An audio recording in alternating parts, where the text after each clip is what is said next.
ಬಂಗಾರದಿಂದ ಬೊಂಬೆಯನ್ನು ಮಾಡಿದ ಚಂದಿರನ ಕಾಂತಿಯ ತನುವಲ್ಲಿ ತುಂಬಿದ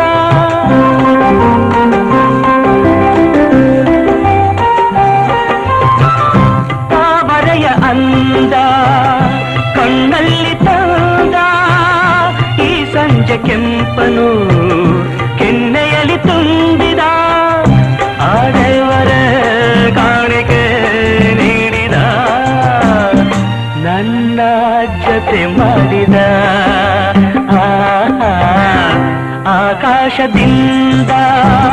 ಧರೆಗಿಳಿದ ರಂಬೆ ಆಕಾಶದಿಂದ ಧರೆಗಿಳಿದ ರಂಬೆ ಇವಳೆ ಇವಳೆ ಚಂದನದ ಗೊಂಬೆ